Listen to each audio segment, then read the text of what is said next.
Irmãos, o nosso texto desta noite, texto de Efésios, capítulo 3, versículos 14 a 21. Carta de Paulo aos Efésios, capítulo 3, versículos 14 a 21.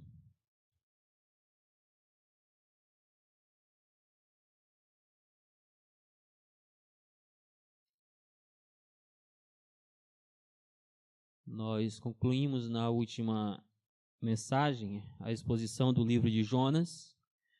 Estamos no propósito de, em breve, iniciarmos uma exposição às quartas-feiras do livro de Josué, embora isso não esteja ainda plenamente definido. Mas, enquanto isso não acontece, nós queremos iniciar uma série intitulada Orações do Apóstolo Paulo, onde estaremos, assim, estudando algumas das orações do apóstolo Paulo, uma hora aprendendo lições com a igreja pela qual ele ora, em outros momentos aprendendo lições preciosas a partir da vida do próprio apóstolo, assim demonstrada em suas orações. Iniciei na tarde de hoje a leitura de um livro que tem como título Depressão Espiritual, escrita por um dos grandes pastores da sua época, então já falecido, o pastor Martin Lloyd-Jones. E logo nas primeiras páginas de seu livro, ele traz uma frase que, enquanto estava a estudar esse texto, e assim depois lendo também este livro, me fez pensar na mensagem desta noite. Ele diz o seguinte, que a razão para a superficialidade da vida de muitos crentes está no fato de que eles não dão tempo para examinar-se a si mesmos. Irmãos, isto diretamente me fez pensar sobre o tema da oração que estamos iniciando nesta noite. E não tenho dúvidas de que a razão da superficialidade da oração na vida de muitos crentes está no fato de que eles não dão um tempo para si mesmo, à luz das Escrituras, para examinar como está a sua vida de oração. E confesso aos irmãos que tirei um momento desta tarde, onde em oração eu pude examinar-se a mim mesmo. Inicio esta série na perspectiva e certeza de que dentre todos nós eu não tenho dúvidas de que esta série de mensagens precisa ser aplicada também ao meu coração. Possivelmente eu seja, na verdade, aquele que mais precisa aplicar essas mensagens ao meu coração. Não pelo simples fato de que sou eu a estar proferindo-as para os irmãos, mas porque de fato sinto-me em débito na vida de oração. Irmãos, alguém acertadamente já disse que a oração é o oxigênio da fé. E às vezes, pensando nesta frase, eu tenho medo de que esteja me autoagonizando no que diz respeito à vida de oração. Pensando nesta frase, olhando para a igreja de forma geral, não pensando especificamente em alguém a não ser em mim mesmo, se a oração de fato é o oxigênio da fé, irmãos,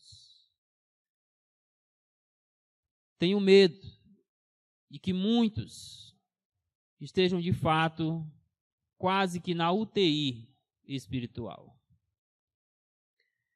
Isso nos faz pensar no quanto nós precisamos aprender com o apóstolo Paulo sobre a oração.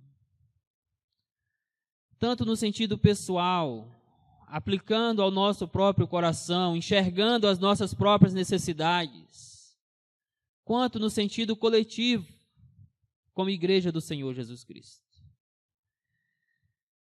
Por outro lado, irmãos, não tenho dúvidas de que a oração é um dos exercícios espirituais mais difíceis de ser praticado da vida cristã. Se você não tiver cuidado, tudo lhe rouba o tempo e até mesmo o prazer da oração. Se você não tiver cuidado, até mesmo outros exercícios espirituais podem tirar de você o tempo e até mesmo o prazer da oração. Por exemplo, alguém pode gastar tempo elevado na leitura das Escrituras, e de fato deve fazer isto, mas ao mesmo tempo sacrificando a oração. Isso não deve acontecer.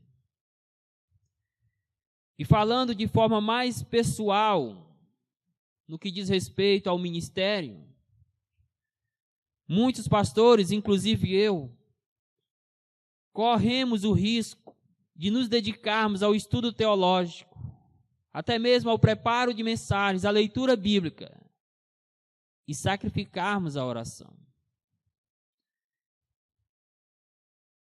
Por isso estou certo de que tanto você quanto eu precisamos aprender com o apóstolo Paulo sobre a oração. A sua importância, a sua necessidade, a urgência que nós temos dela, para que possamos ser cristãos mais maduros, igreja mais espiritual, centralizados no nosso Senhor Jesus Cristo. E tendo dito isto, então eu lhe convido a ler o texto de Efésios, capítulo 3, versículos de 14 a 21, iniciando esta série Orações do Apóstolo Paulo.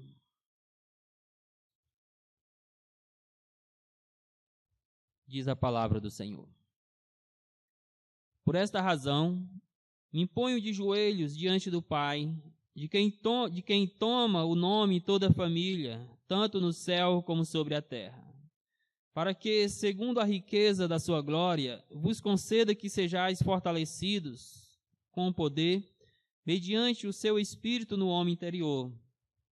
E assim, habite Cristo no vosso coração, pela fé, estando vós arraigados e alicerçados em amor, a fim de poderdes compreender com todos os santos qual é a largura e o comprimento, e a altura e a profundidade, e conhecer o amor de Cristo, que excede todo o entendimento, para que sejais tomados de toda a plenitude de Deus. Ora, aquele que é poderoso para fazer infinitamente mais do que tudo quanto pedimos ou pensamos, conforme o seu poder que opera em nós, a ele seja a glória, na igreja e em Cristo Jesus, por todas as gerações, para todo o sempre. Amém. Meus irmãos, alguns comentaristas, a exemplo o pastor Hernandes Dias Lopes, diz que esta é a oração mais ousada do apóstolo Paulo. De fato, é uma oração riquíssima em conteúdo, que tem muito a nos ensinar, que tem muito, meus queridos irmãos, a nos encorajar, nos fortalecer, nos despertar para a necessidade da oração. E à luz deste texto, então, eu queria pensar com os irmãos de que a oração é vital para o crescimento da vida cristã, tanto no sentido coletivo, como igreja, na sua coletividade, quanto na nossa individualidade como cristãos regenerados pelo poder que vem do Senhor. E nesta oração o apóstolo Paulo apresenta 3 pedidos em favor da igreja, que certamente serviu para proporcionar crescimento espiritual aos efésios, mas que também, como a palavra do Senhor é atual, pode ser aplicados ao nosso coração, a nossas vidas como igreja, e assim nos proporcionar crescimento espiritual no nosso Senhor Jesus Cristo. Então acompanhe comigo, o primeiro pedido é o fortalecimento espiritual da igreja. Versículos 14 a 16. E nestes versículos o apóstolo vai rogar ao Pai, vai dobrar os seus joelhos diante do Senhor, soberano nos céus e na terra, clamando que Ele possa proporcionar à Igreja de Cristo o fortalecimento que vem do Espírito, para que esta Igreja pudesse assim cumprir os propósitos de Deus, que assim a ela foram estabelecidos. Inicialmente, vejamos a postura que o apóstolo Paulo assume em sua oração, ou podemos dizer em suas orações, mas é claro que isso não diz tudo sobre a postura que o apóstolo Paulo tinha na sua vida de oração.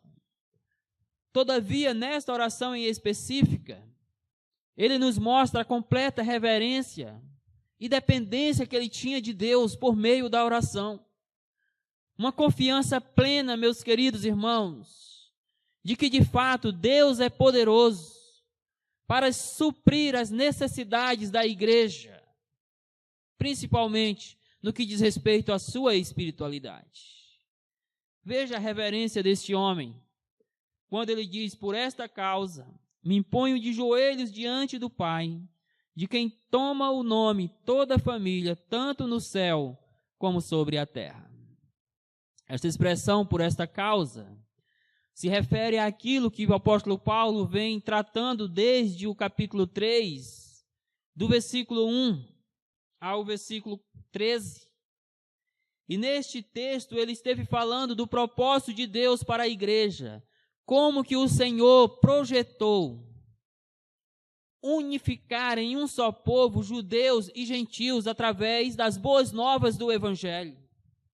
E ele se coloca como pregador aos gentios, como sendo aquele chamado e enviado por Deus para levar a mensagem redentora de Cristo aos gentios, de tal forma que os gentios pudessem ser unificados ao povo de Deus, aqueles israelitas escolhidos por Deus também para a redenção das suas almas. E assim então formar uma só igreja, um só corpo do Senhor Jesus Cristo. E os versículos finais do parágrafo anterior, Paulo fala do propósito de Deus e como que esse propósito se cumpre na igreja e como que ele foi chamado a proclamar esta mensagem à igreja. Então, meus queridos, por conta dos propósitos de Deus para a igreja, por conta do que Deus fez na igreja e por meio da igreja, Paulo assim se coloca de joelhos diante do Pai para orar pela vida da igreja, pela vida das igrejas da região de Éfeso. Esta atitude de colocar-se de joelhos diante do Pai, embora não defina exclusividade na postura da oração, mas é usada pelo apóstolo Paulo para mostrar a reverência que assim ele assumia diante de Deus em oração, mas ao mesmo tempo para mostrar a sua dependência do Senhor e o reconhecimento de que o poder para responder às suas orações provém unicamente de Deus. Deus este que é Senhor nos céus e na terra. Deus este de quem toma o nome toda a família, quer no céu, quer seja na terra.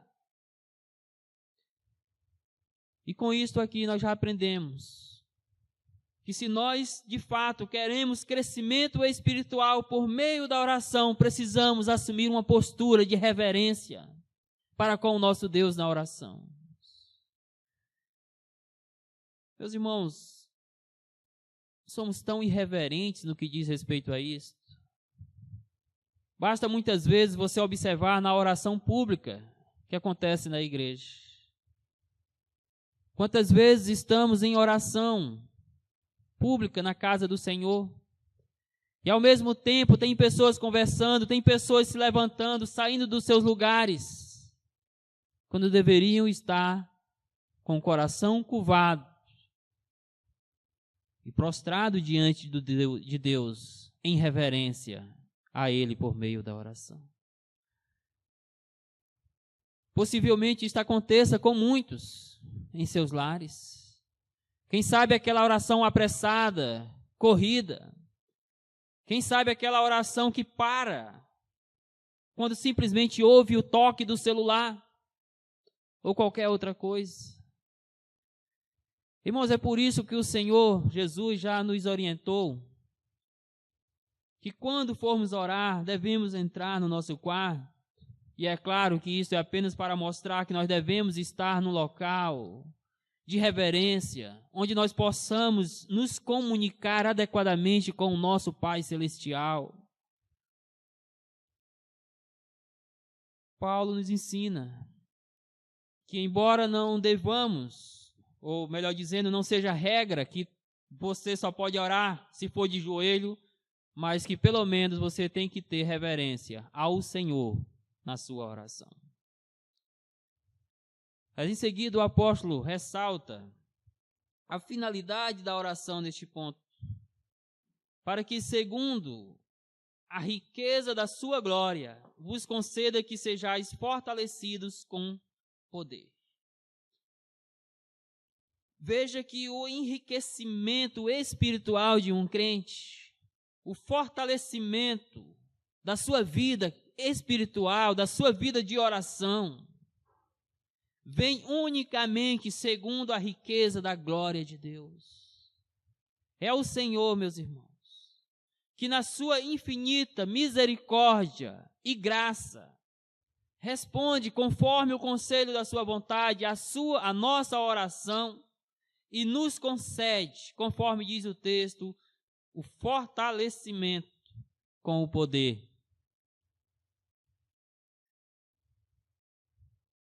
Se nós olharmos este texto atentamente, devemos fazer isto.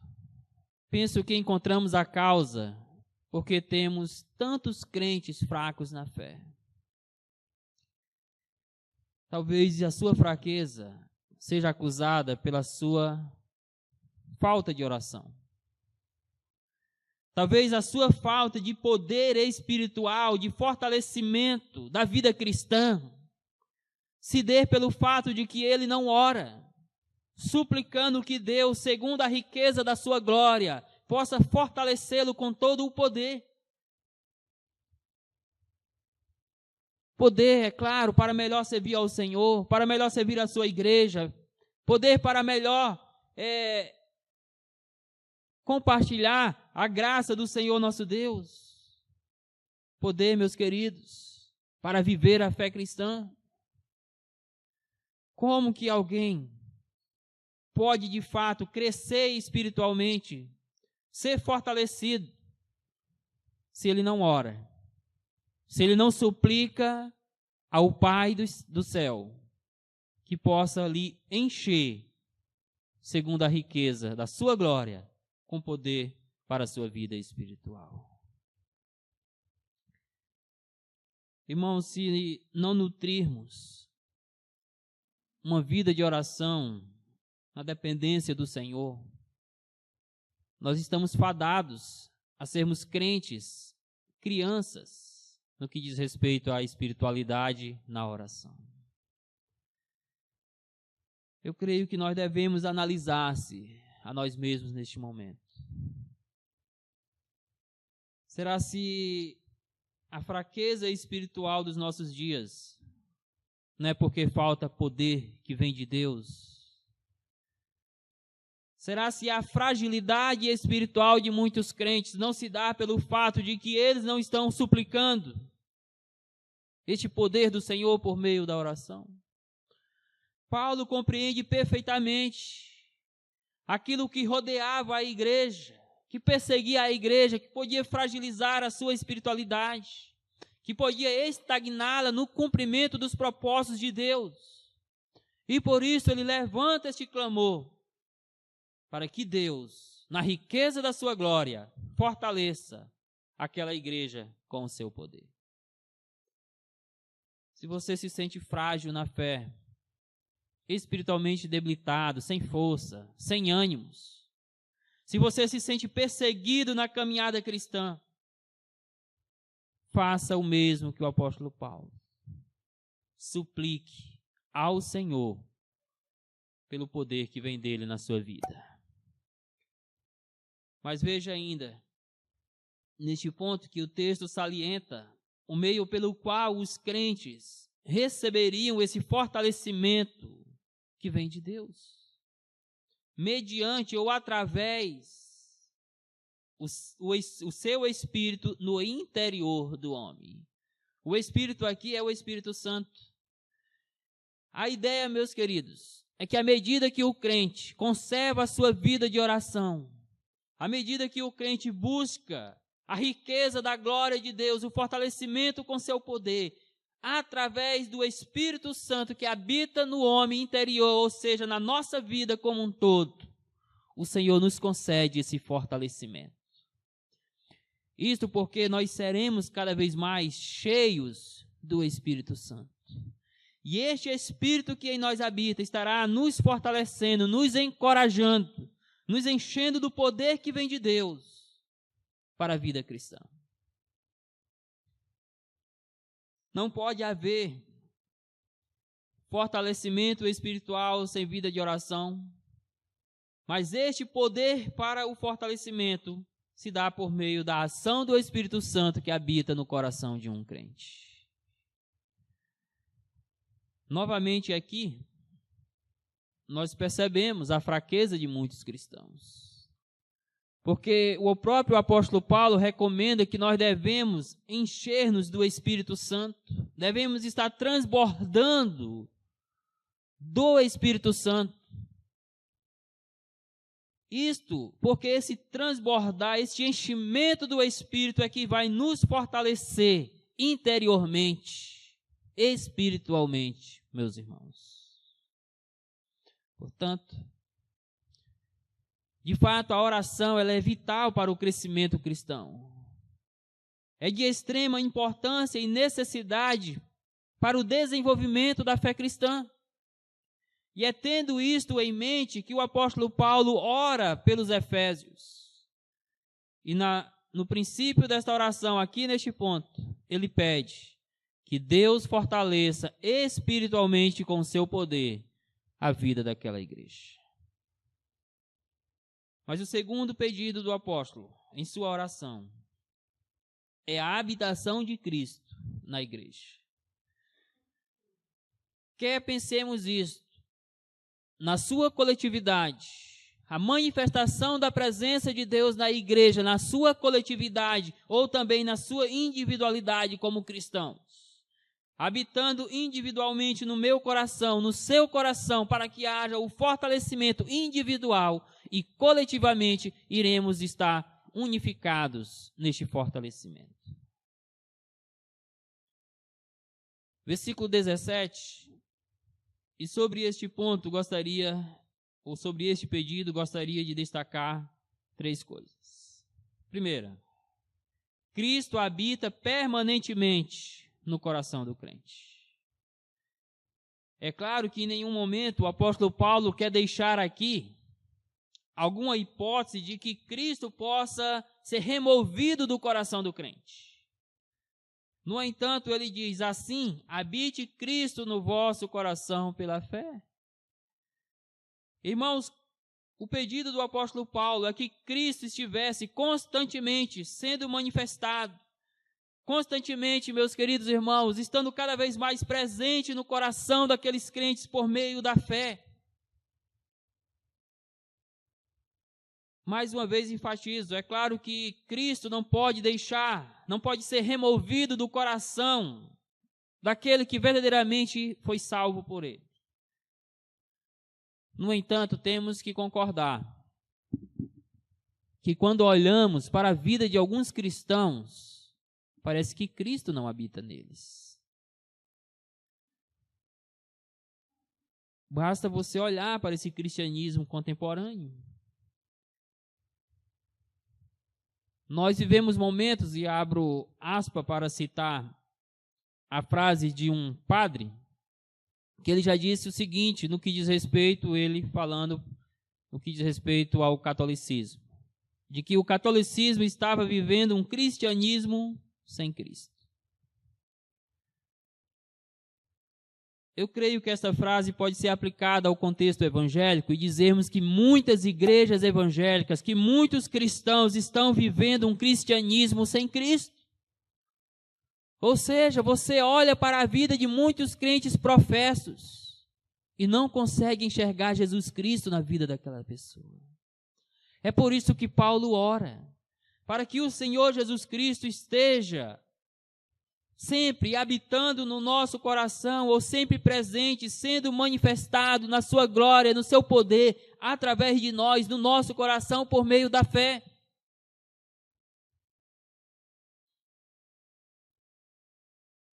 Eu pergunto a você, meu caro irmão e irmã, as pessoas têm visto Cristo habitando na sua vida? A sua vida é um testemunho do que Jesus Cristo fez por você. A sua vida é um testemunho de que aquele que lhe redimiu do poder do pecado agora habita no seu coração por meio da sua fé.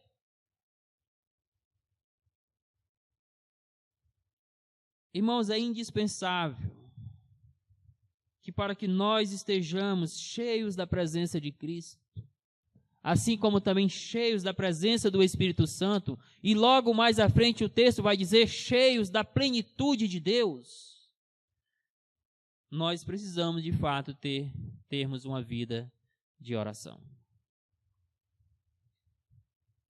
Cristo precisa, de fato e de verdade, estar habitando em nós por meio da fé. Mas a segunda coisa que tenho a dizer aqui é que o crente precisa desenvolver o seu amor por Cristo e pela igreja de Cristo. É inevitável que alguém no qual o Senhor Jesus Cristo habita no coração por meio da fé não venha desenvolver o amor ao Senhor Jesus e pela igreja de Jesus Cristo. Por isso diz, estando vós arraigados. A ideia aqui, meus irmãos, é de uma árvore em crescimento. E como o texto vai dizer mais à frente, alicerçados em amor, então é arraigados em amor, é crescendo no amor. Amor por quem? Primeiramente por este Cristo que habita em nós. Com um coração voltado em contrição, em quebrantamento, para amar aquele que no poder que vem de Deus nos redimiu do poder do pecado. Desenvolvemos, meus queridos irmãos, o amor por aquele que mediante a sua morte na cruz do Calvário derrubou o muro da separação, o véu da separação que foi rasgado e nos deu o livre acesso ao Pai por meio da oração, conforme Paulo registra nos versículos anteriores deste capítulo. Que em Cristo nós temos livre acesso à presença de Deus. Logo, precisamos sim estarmos desenvolvendo cada vez mais este amor pelo Senhor Jesus Cristo. E este amor a ser desenvolvido precisa ser, meus queridos, constante em nós. Mas não só por Jesus, mas também pela igreja de Jesus Cristo.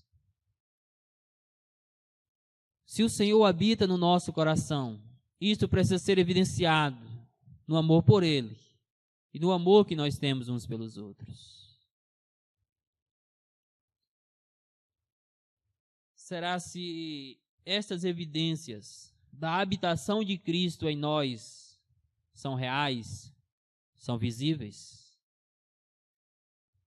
Você tem desenvolvido o seu amor por Jesus?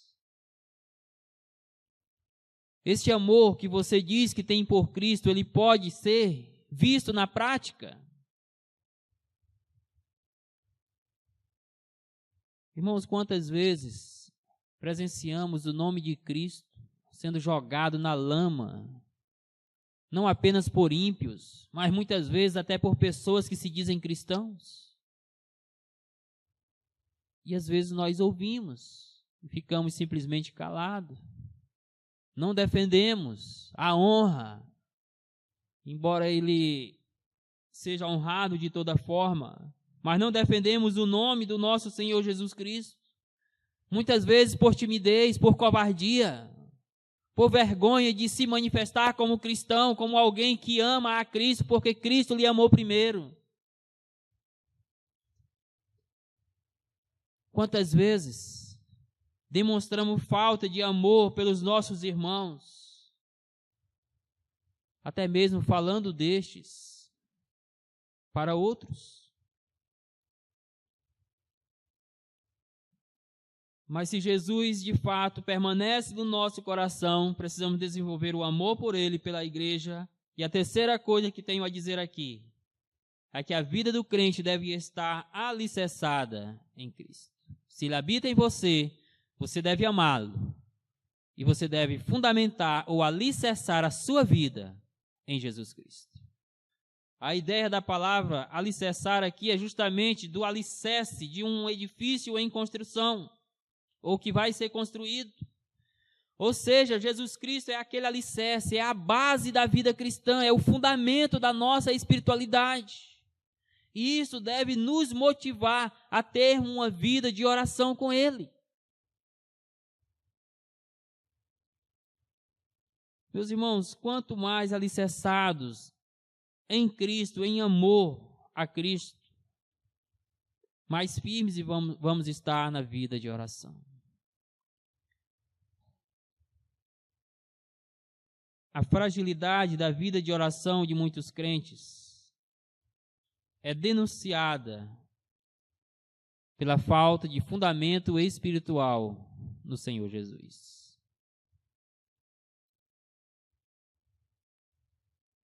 Portanto, de fato, a oração é vital para a vida cristã. E Paulo está nos ensinando preciosas lições a partir da oração pelos Efésios. Uma oração ousada, que se coloca na presença de Deus, mas com reverência, que clama por coisas gloriosas para a igreja do Senhor, que clama primeiramente pelo fortalecimento espiritual da igreja, que clama, meus irmãos, pela habitação de Cristo na igreja, e em terceiro lugar, que clama pelo conhecimento do amor de Cristo pela igreja. A igreja deve amá-lo, mas a igreja deve conhecer o amor que vem de Cristo primeiramente. Até porque, conforme nos ensina o apóstolo João, nós só o amamos porque Ele nos amou primeiro. Então nós precisamos crescer também no que diz respeito ao conhecimento deste amor que Deus tem por nós. Conhecermos os seus fundamentos. Conhecermos, meus irmãos, a sua intensidade. E como diz o apóstolo Paulo, quando escreve aos Romanos, capítulo 5, versículo 8, se não me falha a memória, Deus provou o seu amor para conosco pelo fato de que deu Cristo Jesus para morrer pelos nossos pecados, sendo nós ainda pecadores. É o amor de Deus em Cristo Jesus por nós que o levou a nos redimir, a nos salvar, a nos perdoar dos nossos pecados. E nós precisamos conhecer cada vez mais deste Deus amoroso e deste amor que vem de Deus. Versículos 18 a 19. E estes versículos destacam 3 objetivos neste pedido de oração do apóstolo Paulo, para que a igreja possa conhecer do amor de Deus. Primeiro, porque por meio da oração nós conhecemos a intensidade do amor de Cristo pela igreja. É quando nós curvamos os nossos joelhos. É quando nós dobramos o nosso coração em reverência, em oração diante de Deus, que nós estamos, meus irmãos, espiritualmente mais preparados para entender o amor de Cristo por nós. Isso quando nós fazemos de fato em reverência, em dependência. Isso quando de fato nós oramos da forma certa e pelos motivos certos. uma das mais eficazes formas de conhecermos o amor de Deus é quando estamos curvados diante deste Deus amoroso.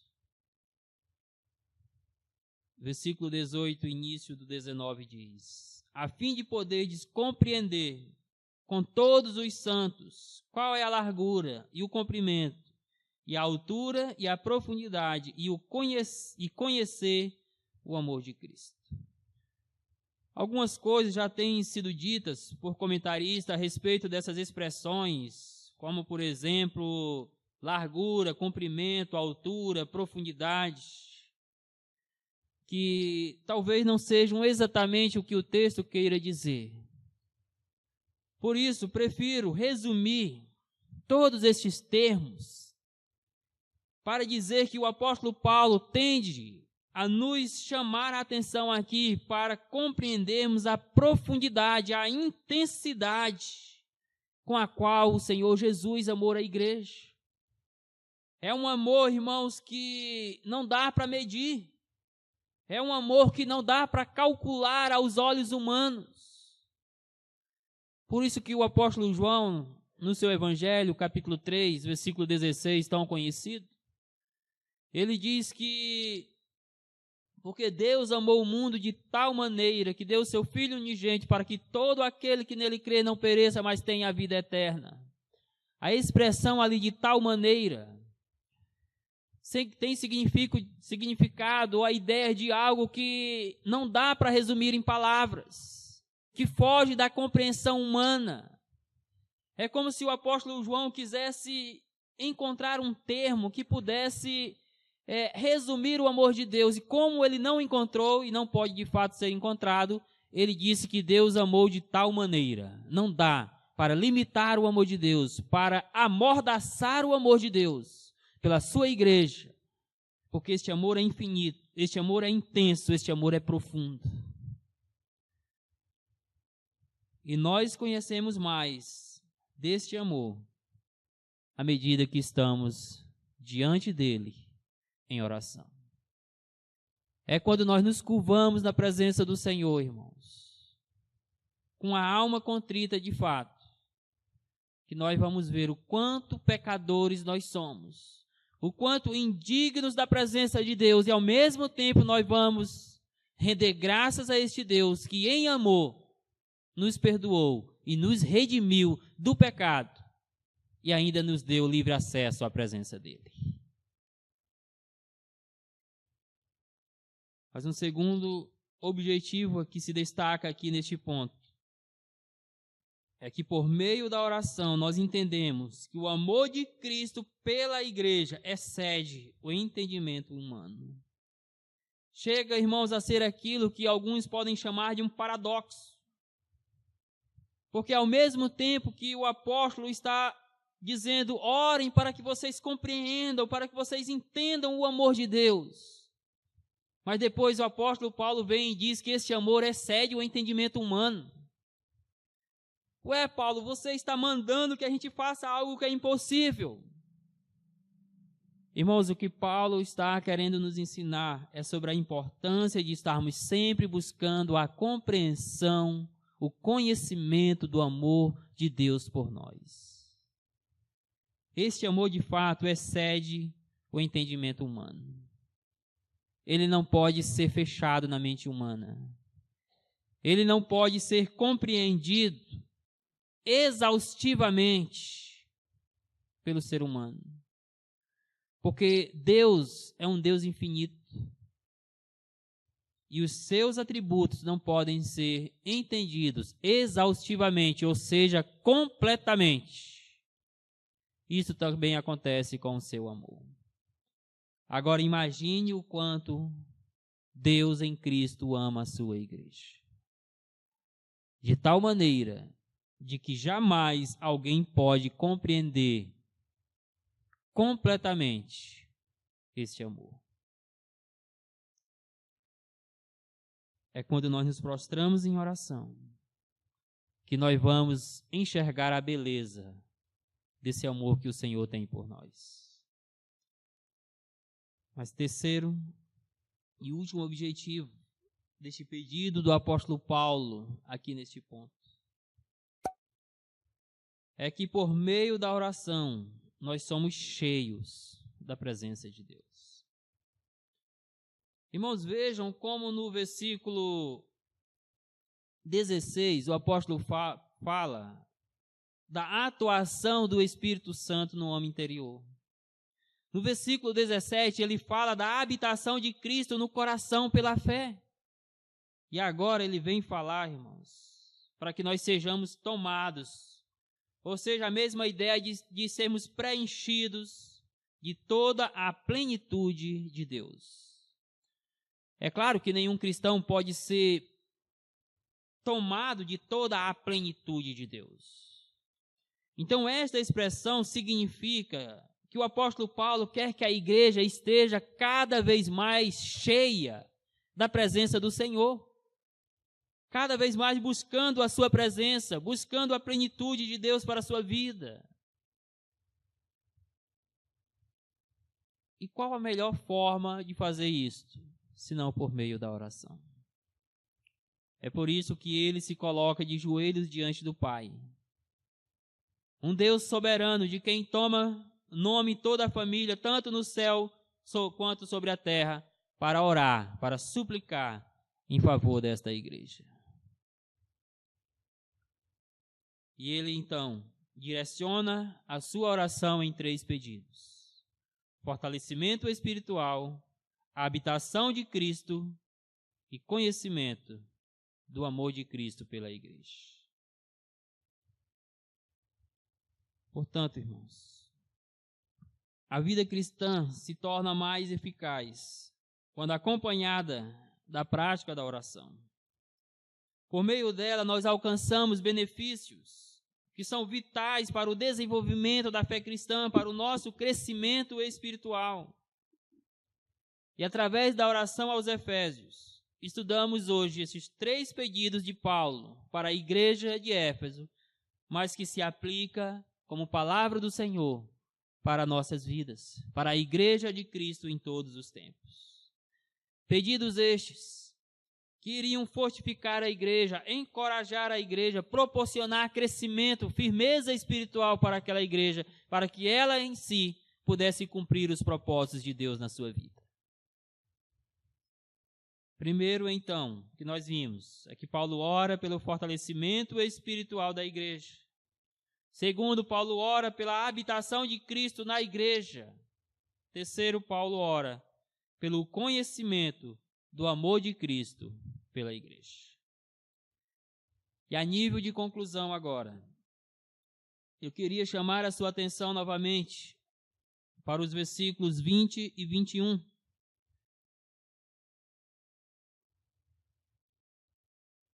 Versículos 20 e 21.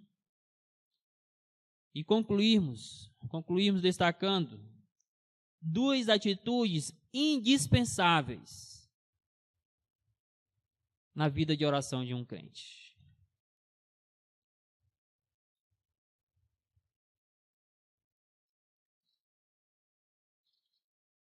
Efésios, capítulo 3,